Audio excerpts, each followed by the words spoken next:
En términos generales, a UTE la encontré bien, más allá de algunos, digamos, de algunos nubarrones que sí tenemos, por ejemplo el de Gas Sayago, que te diría que es el más grande que hay que analizarlo, hay que estudiarlo, ya se votó una auditoría para poder de gestión, una auditoría de gestión, para no solo analizar los números y los contratos y las vinculaciones jurídicas que tiene ese negocio, sino también para analizar la pertinencia de las decisiones tomadas.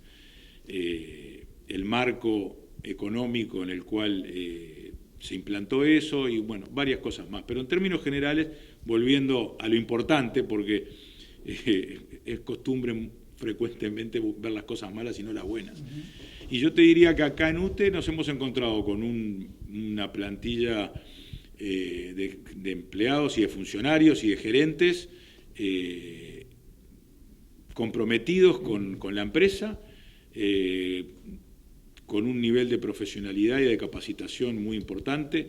En mi opinión es la empresa más importante del país, porque va desde la parte industrial hasta la parte comercial y mueve el ciclo, digamos, de manera horizontal, desde lo que es generación, pasando por transmisión, pasando por distribución y comercialización.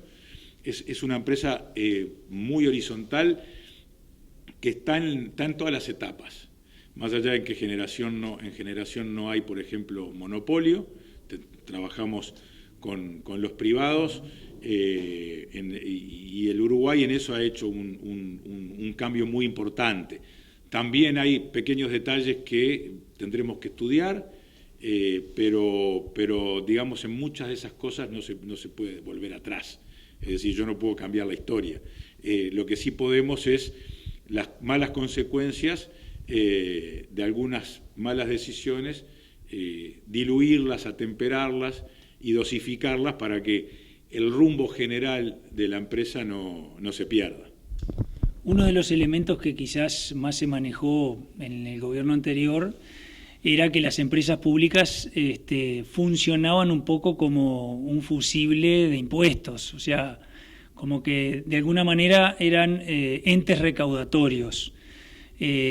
Obviamente que la tarifa de UTE, más allá de lo que sea consumo doméstico, significa para las empresas un elemento muy importante a considerar en los costos. ¿Cómo se está tratando un poco todo ese tema? Bueno, el tema tarifas es un tema que estamos empezando a encarar. Llevamos un mes en la gestión. El Uruguay necesita renovar y mejorar su perfil competitivo. Energía necesita todo el mundo y todos los países tienen un costo de energía determinado. Lo que tenemos claro es que los nuestros, en comparación con los vecinos, está alto, hay que mejorarlo, pero a su vez competimos con las energías del resto del mundo. Entonces creo que UTE tiene ahí una tarea de mejorar su perfil. También es verdad lo que tú decís, es decir, yo no vería que las empresas públicas son entes de recaudación, pero sí es verdad que las empresas públicas tienen, por el origen de su propiedad, que es una propiedad pública, es decir, es una empresa que es suya, es mía y es de los muchachos que están en Cámara, es de todos nosotros. Y allí tenemos una cantidad de fines y de tareas a cumplir que muchas veces son parte del resultado económico, pero lo cargan de alguna manera. Te pongo un ejemplo. El plan de inclusión social que tiene UTE, las tarifas preferenciales que hemos podido ir dando como consecuencia de la pandemia. Es decir, tenemos que ir tomando ese tipo de decisiones que de alguna manera afectan lo que sería el resultado puro y duro de la empresa y por supuesto afectan la tarifa, ¿no? Entonces, el fin social de la empresa a veces colide con el fin económico estrictamente, pero lo que tenemos claro en UTE es que a partir de 4 o 5 instrumentos tenemos que ir a mejorar las tarifas, sobre todo las tarifas que están relacionadas con la economía, es decir, con los sectores productivos. Con los sectores productivos. Tenemos que ir a una mayor eficiencia, tenemos que ir a la posibilidad de tarifas inteligentes en función de los horarios, que las empresas puedan adaptar su consumo a los horarios de consumo y a los horarios y que puedan modificar los horarios de producción. Es decir, hay que ir a un trabajo mucho más fino, pero sin duda uno de los nortes que va a tener nuestra gestión va a ser adaptar y adecuar las tarifas al mundo. En materia de generación de energía, que quizás en el gobierno anterior o en los directorios anteriores lo que hubo fue una diversificación importante. Eso hoy en día está siendo tratado en el directorio como para seguir adelante. O sea, sabemos, venimos desde Durazno y vemos los molinos, por supuesto, que están generando continuamente. O sea, la diversificación de la matriz, ¿eso continuará de la misma manera? ¿Se regulará de alguna forma? Digamos que la matriz energética ya está diversificada. Ese fue un proceso que arrancó con la primera ley de marco energético, allá por los años mediados de los 90, después se reguló, después vino el acuerdo multipartidario del 2008-2009, que se buscó que todos los partidos coincidieran en las necesidades de un cambio estructural en la generación de energía, y llegamos al día de hoy. Yo te diría que hoy tenemos una matriz diversificada, la energía pasó a ser de un bien escaso a un bien abundante, y por eso mismo una de las cosas que tenemos que promover es el consumo responsable, el consumo adecuado de la gente y de las industrias y del sector productivo, pero un consumo que esperemos acompañe el crecimiento económico. El crecimiento económico necesita de energía, y UTE hace 15 años iba a tener problemas de abastecimiento, y a raíz de justamente el acuerdo de todos los partidos, en su momento se cambió la matriz. Me pueden decir, y hay algunas voces críticas sobre cómo se cambió la matriz. Podemos discutirlo, quizás un sobredimensionamiento de algunas áreas de generación, pero lo que sí es evidente es que eso tampoco tiene mucha marcha atrás. Lo que sí creo es que la consecuencia de eso es que hoy tenemos energía suficiente para que el país pueda seguir creciendo, y tenemos energía suficiente para poder adaptar las tarifas.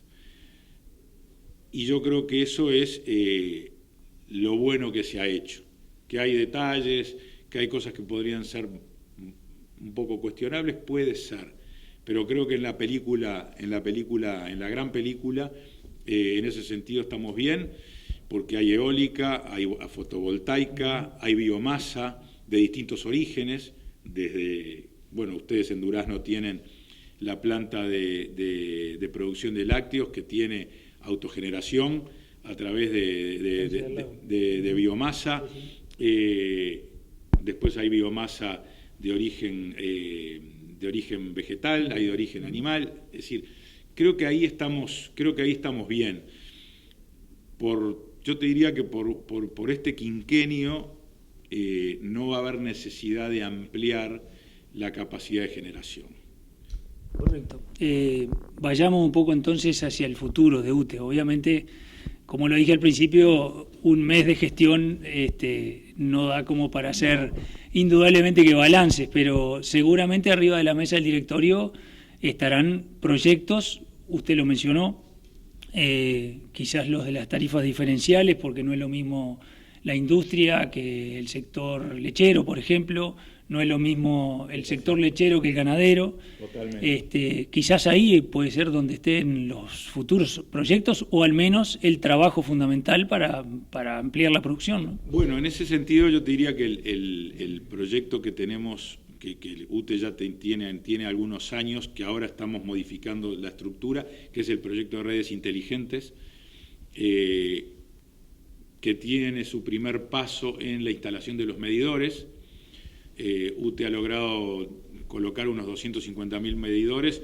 Tenemos que llegar en este quinquenio a tener toda la red con los medidores inteligentes, que eso nos va a permitir una cantidad de cosas enormes, sobre todo recibir información y permitir que el ciudadano común, el empresario, el productor, puedan ir en el futuro, tener la posibilidad de armar su propia canasta energética, en el sentido de decidir adaptar sus procedimientos y sus procesos a los horarios en los que la energía es más barata, nosotros poder contabilizar esa energía a distancia, poder darle los mejores precios, poder hacer ofertas parciales para determinados sectores, y todo va a terminar en una tarifa que va a estar mucho más adecuada a sus necesidades y a sus costos. Y yo creo que esa es la tarea fundamental. Las ciudades inteligentes, que concepto que ahora se maneja mucho, está basado en la red de energía. Y está basado en la información que los medidores van a poder transmitirnos. Porque una cosa, el medidor nos va a permitir hacer la red más inteligente. Por ejemplo, detectar las fallas y los lugares de las fallas con mucha más velocidad para poder repararlo y perder menos energía. Nos va a poder detectar diferencias de consumo que nos permitan ver dónde hay gente colgada. Correcto. Y el lugar. Nos va a permitir también, por ejemplo, transmitir datos. Entonces yo voy a poder vender servicios, por ejemplo, en el futuro, esperemos, a los municipios sobre lugares donde hay exceso de basura o lugares donde se cometen infracciones de tránsito, porque hay una cantidad de soportes tecnológicos que se pueden ir incorporando a la red eléctrica, desde cámaras, cámaras de identificación para la policía, hasta, como te digo, detectores de fallas. Y yo creo que ese es el futuro. Capítulo aparte, la difusión de la movilidad eléctrica, que tiene enormes ventajas porque las movilidades necesitan mucho menos mantenimiento, los autos eléctricos consumen mucha menos energía eléctrica que fósil, que las movilidades fósiles, y además tiene la ventaja del medio ambiente, es decir, no tienen emisiones y no generan ruidos. Entonces, creemos que la movilidad eléctrica tiene que mejorar mucho todavía porque tiene problemas de autonomía, sobre todo para las largas distancias, pero creemos que para las ciudades es un mecanismo de mejorar la calidad de la convivencia sustancial, y creo que en ese sentido vamos a hacer un aporte muy grande en estos años, porque la movilidad eléctrica todavía sigue siendo un poco cara, y creo que UTE y los actores privados van a tener que buscar el mecanismo de adecuar los precios a las posibilidades de la gente. Por último, un tema que quizás entre dentro de lo que son, usted lo mencionó al principio, no sé si llamarle auditoría o qué, pero algo controvertido que nos toca un poco quizás a los duranenses, porque tenemos la construcción de la planta de UPM, es el negocio que supuestamente habría sido firmado anteriormente con la generación de energía de la futura planta. ¿Eso está en estudio en el directorio? A ver, este directorio asumió compromisos ya asumidos, valga la redundancia en el verbo. Es verdad que este gobierno también renegoció una buena cantidad de cláusulas, entre ellas el cierre del anillo norte, que va a permitir que la generación de esa energía que tú mencionabas hoy, de la planta UPM, pueda en el futuro ser destinada a la exportación y no solo al consumo interno. Entonces, nos va a permitir amortizar de alguna manera ese costo, ¿tá? Pero hay un costo asumido de compra de energía, pero hoy contamos con algunos mecanismos para poder ajustar ese costo a la realidad. Entonces, no es la misma situación la que este gobierno negoció que la anterior. Entonces, ahí yo creo que, digamos, todavía hay que terminar de hacer las previsiones y los pronósticos, y lo vamos a ir haciendo a lo largo porque vamos a poder trabajar con la empresa en conjunto. Y yo creo que esa es una de las cosas que vamos a tener que ir haciendo en el próximo año o año y medio, que es justamente llegar a una fórmula que sea